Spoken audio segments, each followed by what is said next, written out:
Hello and welcome. I am Pranay Upadhyay and you are watching Namaste World, your daily window into the biggest stories shaping India and the world.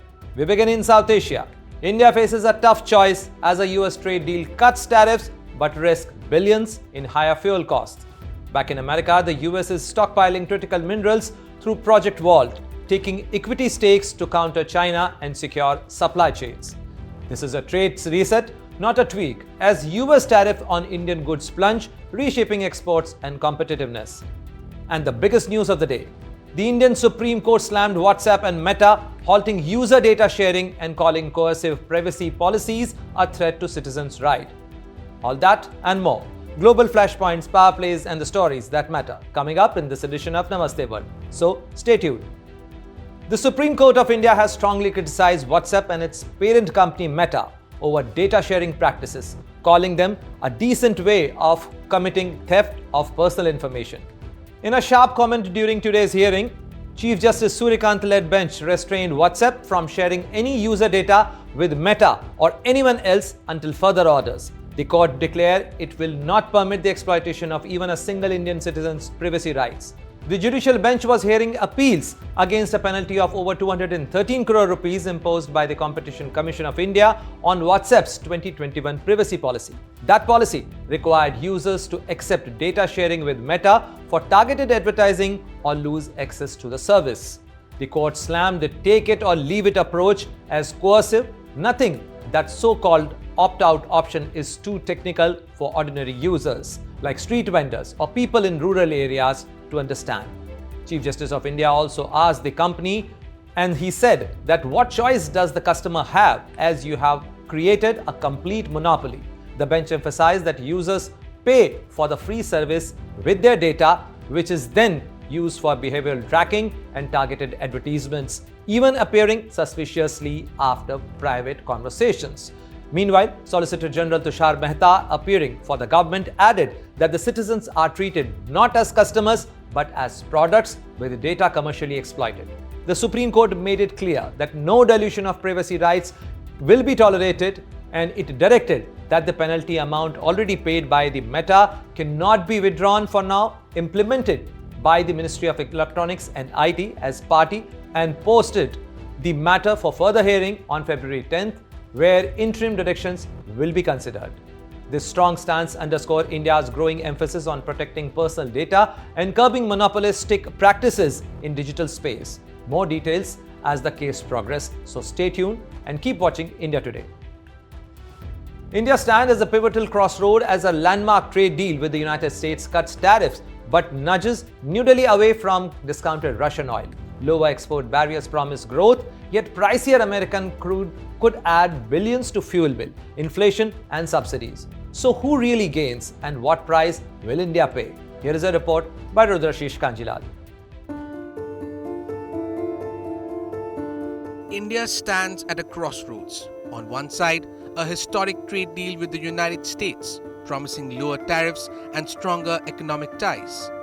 On the other, the cost of switching from cheap Russian oil to American energy could hit India's economy in the billions. The question is simple. What will India pay and who ultimately benefits?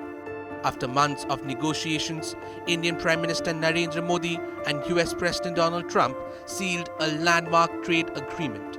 Tariffs on Indian exports to the United States are now reduced from 25% to 18%. But Trump tied this concession to a condition. India must cut back on Russian oil imports and increase purchases of US energy. The numbers are stark. Russian oil has been heavily discounted under sanctions, trading between $50 and $55 per barrel, sometimes even lower at $35. American crude, by contrast, follows the Brent index, hovering around $62 to $65 per barrel, with additional shipping and insurance costs. This means India would pay an extra $7 to $12 per barrel, potentially adding $9 to $12 billion annually to the import bill. In rupee terms, that's rupees 600 to rupees 1200 per barrel. And when you import millions of barrels, it's tens of thousands of crores of rupees, impacting fuel prices, inflation, and government subsidies. Moscow has aggressively offered discounted oil to retain customers despite Western sanctions. From less than 1% of India's imports in financial year 2020, Russian oil now accounts for over 35 to 40%. The discount advantage has been a key factor in keeping India's fuel bills manageable. American oil is high quality and strategically aligned with US markets. But for India, it is more expensive due to longer shipping routes, benchmark prices, and minimal discounting flexibility. Switching suppliers is not just an economic decision, it is a geopolitical one. Rising fuel costs ripple across the economy. Agriculture faces higher fertilizer, irrigation, and transport expenses.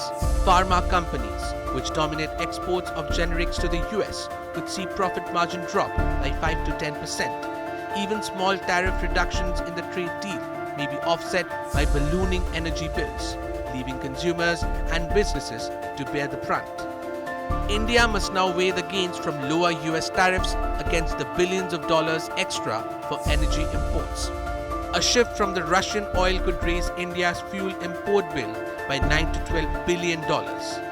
And this may also push global prices higher by 10%. It's a delicate balancing act.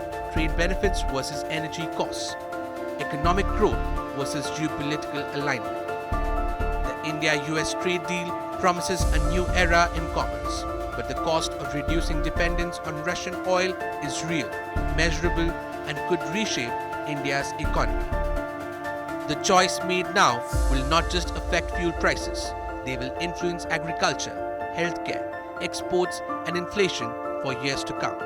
The question remains, can India navigate this trade energy tightrope without breaking its economy? With Rudashish Kanjalal, Bureau Report, India Today Global. The United States is rethinking how it secures the minerals that power chips, electric vehicles, and defense systems. Under Project Vault, Washington will take equity stakes in mining and technology firms to curb dependence on China. This is not bailout economics, but strategic control. Will it redefine national security for the next decade? Here is a report by Farhan Khan. And today we're announcing the creation of the U.S. Strategic Critical Minerals Reserve, the first ever stockpile of critical minerals that you've been hearing so much about. We have the greatest experts on earth behind me for civilian use in times of emergency. We're pleased to be joined on this occasion by General Motors CEO Mary Barra, who's setting records, huh? I hear you're doing unbelievably. US President Donald Trump has announced the creation of a strategic minerals stockpile, a major shift in how Washington secures the raw materials that power modern economies. The initiative, named Project Vault, is designed to protect the United States from shortages of critical minerals used in products such as semiconductor chips, smartphones, and electric vehicle batteries. Just as we have long had a strategic petroleum reserve and a stockpile of critical minerals for national defense, we're now creating this reserve for American industry, so we don't have any problems. This historic initiative will combine $10 billion in export-import bank financing with $2 billion in private sector financing, and we even expect the American taxpayer to make a profit from the interest on the loan used to start the Project Vault. It's an amazing thing. They've been talking about it for years. Project Vault will combine $2 billion in private capital with a $10 billion loan from the US Export-Import Bank, making one of the most ambitious efforts yet to reduce America's dependence on foreign supply chains, especially China. China currently dominates the rare earth sector, extracting close to 60% of global supply and processing around 90% of it.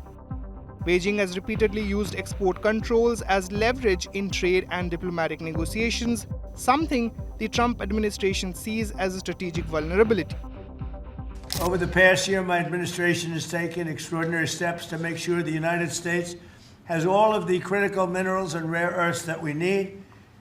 We're investing in mining projects, we're expediting federal permitting. The federal permitting, and a lot of it is Lee Zeldin, who's been fantastic, but federal permitting is such a big deal, and we're doing that.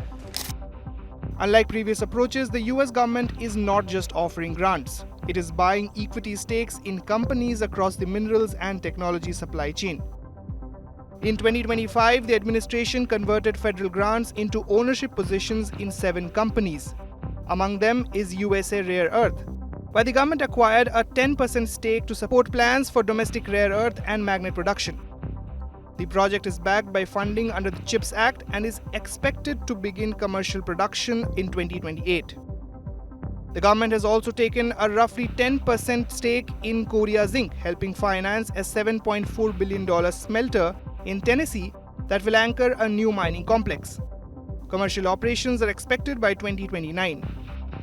Other investments include stakes in Trilogy Metals to develop copper and zinc resources in Alaska, Lithium Americas to support the Thacker Pass lithium mine in Nevada, and MP Materials, which operates the only active rare earth mine in the US. In addition, Washington has taken an almost 10% stake in Intel to boost domestic chip manufacturing. You helped create a club of nations to help balance out the fact that we didn't have markets that were functioning around critical minerals. You led off with Australia, Japan, Korea, Saudi Arabia, and Thailand. This week we'll announce 11 more countries that are joining that club of nations as part of this global coalition. And behind that in the pipeline, there's 20 more nations that want to join under your leadership to allow for trade of critical minerals. The Trump administration is even exploring a minority stake in a rare earths project in Greenland, underscoring Trump's broader focus on securing overseas mineral assets. While unusual, this approach is not without precedent. During the 2008 financial crisis, the US government acquired large equity stakes in firms such as General Motors, AIG, and Citigroup under the Troubled Asset Relief Program. The key difference now is intent. This is not about rescue, but long-term strategic control. The policy has exposed political divides. Some Democrats, including Senator Bernie Sanders, have welcomed the move, arguing taxpayers should benefit directly from public investment. Critics within Trump's own party, however, warn that government ownership risks distorting free markets. Supporters counter that without domestic control over extraction and processing, the US remains exposed to geopolitical pressure. In that sense, Project Vault is not just an economic policy. It is a national security strategy for an era of intensifying great power competition. With Farhan Khan, Bureau Report, India Today Global.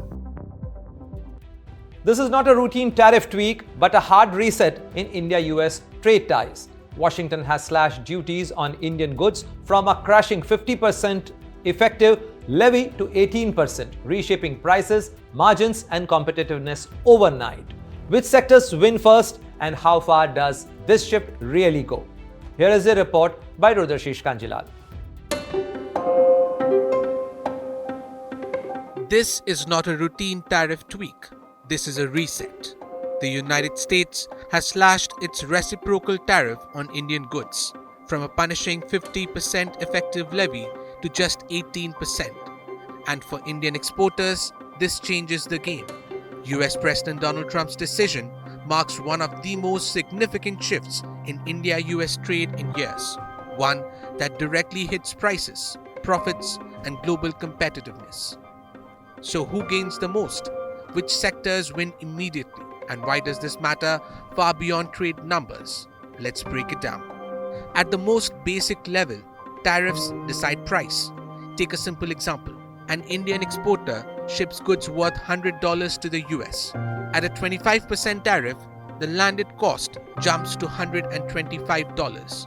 At 18%, it lands at $118. That $7 difference may sound small, but in export industries where margins are often in single digits, it can mean the difference between winning or losing an order. Exporters now have two choices: protect their margins or cut prices and outbid rivals. Either way, India becomes more competitive overnight. The biggest immediate winner, textiles and apparel. This sector lives and dies on price. Cotton garments, home textiles, made-ups. Indian exporters here compete directly with Bangladesh, Vietnam and other low-cost hubs. The tariff cut narrows the pricing gap, especially in mid-value segments supplying large US retailers. For Indian manufacturers struggling with rising costs, this is instant relief and a chance to claw back market share. Next, engineering goods, India's largest export category to the US. Auto components, industrial machinery, electrical equipment, capital goods. These exports operate on razor-thin margins. Even a few percentage points in tariff reduction changes negotiation dynamics, especially during contract renewals and fresh orders. The tariff cut boosts India's standing against East Asian suppliers and gives exporters more pricing flexibility in long-term supply chains. Volumes may not surge overnight, but India's leverage just improved. In chemicals, the impact is more strategic than immediate. Specialty chemicals and intermediaries are governed by long-term contracts and strict compliance rules. Demand here doesn't swing daily, but margins do. Lower tariffs mean better net realizations. More importantly, this strengthens India's role in US supply chains looking to diversify away from China under the China Plus One strategy. India becomes not just cheaper, but safer. Then there's gems and jewelry, high value, high competition. Cut and polished diamonds, gold jewelry. Tariffs directly affect retail prices and inventory costs for US wholesalers. Dropping tariffs from 25 to 18% eases margin pressure across the value chain, making Indian jewelry more attractive in US showrooms. The IT sector doesn't benefit directly from tariff cuts because software falls under services trade, but the impact is real. Improved trade sentiment, warmer political ties, a more stable operating environment in India's biggest market. For Indian IT firms, this deal signals reduced friction, not new barriers. This shift matters even more when seen in context. In July 2025, the Trump administration imposed a 25% tariff on Indian goods, plus an additional 25% penalty. The reason? India's imports of Russian crude oil. That move sharply raised costs for Indian exporters and sent a warning signal. Today's rollback is not just economic, it's geopolitical. That's why US Ambassador Sergio Gore is calling this a new era in India-US relations. Speaking exclusively to India Today, Gore praised both President Donald Trump and Prime Minister Narendra Modi, underlining the political will behind the deal. This is not a technical correction, it's a strategic alignment. I've often said that India and the United States have limitless potential, and that is because of the leadership of President Trump and Prime Minister Modi. So we're very happy, we're thrilled with this deal. There's so many things ahead between our two countries, but tonight it's a great evening for both nations. This is a complex deal. As you mentioned, India is one of the most important and one of the largest economies. This is not a small country. To put it in perspective, the deal with the European Union took almost 20 years. So in the grand scale of things, this is not that long. But we're thrilled that we were able to get to this successful result. The Prime Minister has incredible leadership. The President truly considers him a dear friend. He actually extended an invite for him this evening to visit India once again. The President recalled his fond memories of visiting India the last time. And so that's something, when the President came back into office, he had a great relationship that was built upon previous years. And that relationship carried over many years, and it's something that will continue leading ahead. Lower tariffs mean stronger exports. Stronger exports mean jobs, margins, and market share. And for India, this deal signals something bigger: access, leverage, and renewed momentum in its most important trade relationship. This isn't just relief, it's repositioning. With Rudrishish Kanjilal, Bureau Report, India Today Global. A single phone call has transformed India's trade fortune. US tariffs on Indian exports have plunged from a punishing 50% to just 18%, giving New Delhi a sharp edge over rivals' emerging economies. With exporters gaining overnight and geopolitics reshaping commerce, has India just secured its biggest global trade advantage yet? Here is a report by Srijita Sen Majumdar.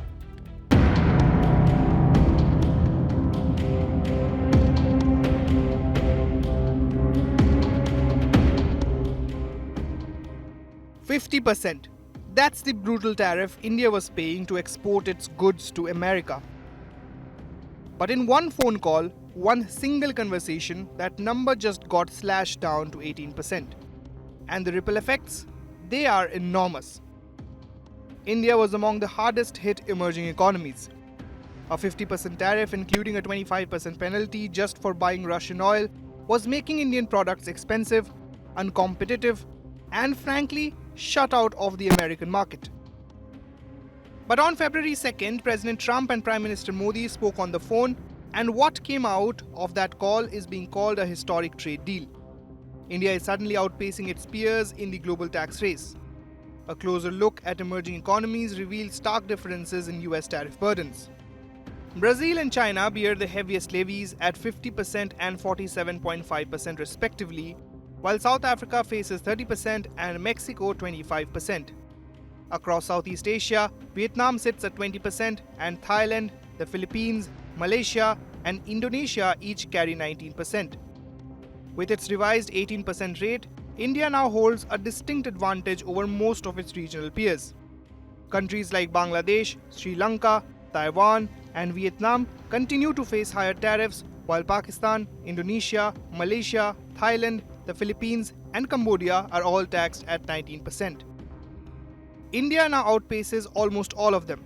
Trump didn't hold back. He claimed India will move to reduce its own tariffs and trade barriers against the US to zero. And Modi committed to buying over $500 billion worth of American energy, technology, agriculture and more.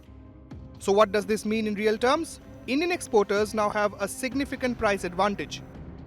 This is a structural shift in how India trades with the world's biggest economy. One phone call, 18%, and India just moved to the top of the emerging market pack. With Shrita Sen Mujumdar, Bureau Report, India Today Global. As we wrap up today's show, here's a quick look at the top stories making waves around the world. Chinese President Xi Jinping welcomed Uruguay's President Yamun's Orsi's in Beijing with full state honors, marking Orsi's first official visit to China. Ambulances and aid trucks approach Egypt's Rafah crossing as Israel partially opened Gaza's only exit, signaling a fragile step forward under a US-backed ceasefire. Explosions rocked Kiev and Kharkiv as Russia launched fresh missiles and drone strikes, battering energy infrastructure amid freezing temperature and fragile ceasefire claims by US President Donald Trump. And that brings us to the end of today's edition of Namaste World. From breakthrough in technology and business to political developments and natural disasters. Stay tuned as we bring you the latest updates, key developments and more from New Delhi to New York. See you again tomorrow, same time, right here on Namaste World.